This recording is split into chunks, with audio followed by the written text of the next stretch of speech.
So I recently read or reread George Orwell 1984 and The Animal Farm, and inspired I decided to do this video. It is said that a puppet which loves its master is free.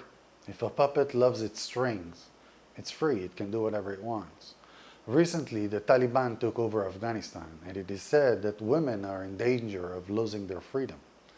It should be said that if you're a woman who thinks that your job is to serve your man and to have children and cook, then you're completely free in Afghanistan. And it is also should be very obvious that wherever you're born, or wherever and whenever you're born, you learn to love your master, to love your strengths. Things would make sense to you no matter what things are. If you're taught to eat animals, it would make perfect sense to you. If you lived in the United States 300 years ago, or in America 300 years ago, it would make perfect sense that black people served the white men. If you were a teenager in the 1930s in Germany, Jews would certainly, it would make sense for you that they have laws that is intended for them and for them only. Wherever you're born, things would make sense to you. And if you are a willing participant, you would have no problem with your surroundings. It is what it is. Now, in 1984, a movie or a book, and the same goes for Animal Farm, George Orwell was describing a futuristic society, a dystopian society, in which people are controlled and they have no free will and they cannot pursue their own passions and so on. Now, we today live in the future, and it should be obvious that if George Orwell was right and we indeed are living in a dystopian society, we wouldn't necessarily know about this. It wouldn't strike us as obvious, because for us it would be whatever that might be, completely normal. So in the Animal Farm book, it describes a part where the animal takes over and they write a constitution. And throughout the book, this constitution continuously changes, such that in the end, it ends up standing for the exact opposite values it started with. And the First Amendment, supposedly, was 4 legs good, 2 legs bad. And it ended up being 4 legs good, 2 legs better. So now I want to give 3 ideas that changed in time. Ideas that today present exactly the opposite, where the lie became the truth, where the victim became the aggressor. So let's start with racism. It should be said that the United States was established by white noble Englishmen who believed that all men are created equal, that they are empowered by their creator with certain unalienable rights, that among these are life, liberty, and the pursuit of happiness. Except niggers, of course. Niggers are here to serve the white men. Racism was instituted by governments. It was enforced by laws and by sheriffs. If you were an owner of a plantation and your slave ran away, you would call your sheriff and he would punish and bring that black man to your plantation. The judges enforced these laws. As recently as in the 1950s and 60s, US senators were calling for segregation, the separation between black and white students. Martin Luther King was fighting the establishment, was fighting governments, senators, was fighting the Ku Klux Klan, which in its members included senators. Today, however, it is perceived that it is government who is fighting racism. It is government that is supposedly going around the population and looking for those racist people and takes care of them. At the same time, it is written in universities and colleges bylaws that one's race must be taken into account to consideration for admission. It is common practice. It is called Affirmative Action. A nice name.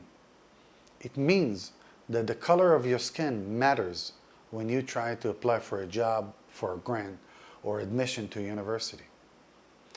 Some people, for everyone actually, it is very obvious that if I sell lemonade for $1 to white people and $1.50 to black people, it is racist. Unfortunately, some people think that if I sell a lemonade for $1 to whites and $0.50 to black, I am not a racist. Being a racist is not being a bad person. It is just someone who believes that it is wise and evidently true that people should be discriminated by their color of their skin. When a person does that, he is simply a racist.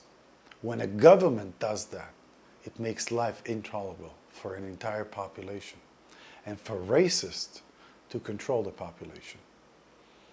It is government that is responsible for racism or the suffering of people who are the minorities. The second is money. Adam Smith wrote a wonderful book, The Wealth of Nations, with the invisible hand. The idea that men can create abundance using a medium of exchange, a currency. And anywhere where there is demand, currency would flow, and we would know what needs to be produced. It is an amazing idea that brought all the innovation we have today and the global cooperation, not having to deal with the barter system. However, we do not have a sound money system. As I described in my latest video, in the fiat system after 1971, when Nixon took us off the gold standard, we've been living under a fiat system in which the bureaucrat, the government, is unlimited. It is only bound by its ideas. There is no point in which the government official is confronted with the fact that he printed too many pieces of paper. The fiat system became a system of control. People can print as much money as they please, and by taxes they can take it from whoever they want. If they wish to give money to a certain race or a certain group or a certain occupation or a certain geographical area, they do so. Now, fiat money, pieces of paper, are a system of control. If there is a small group of people who have the complete power to decide how much they print and who they give it to, it changes our reality. And this is another example of something that was introduced for liberty and became a system of control in which all transactions must be supervised and regulated by banks. You need to give explanation for everything you do, and again, everything is monitored.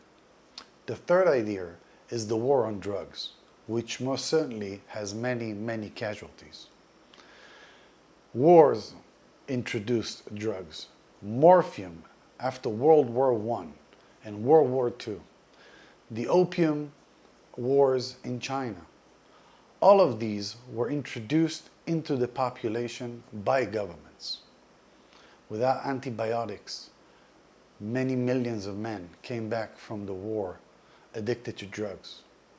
It was governments that pushed it into society. Today, governments again are perceived to be those who are fighting, while at the same time, the drug companies have a free pass.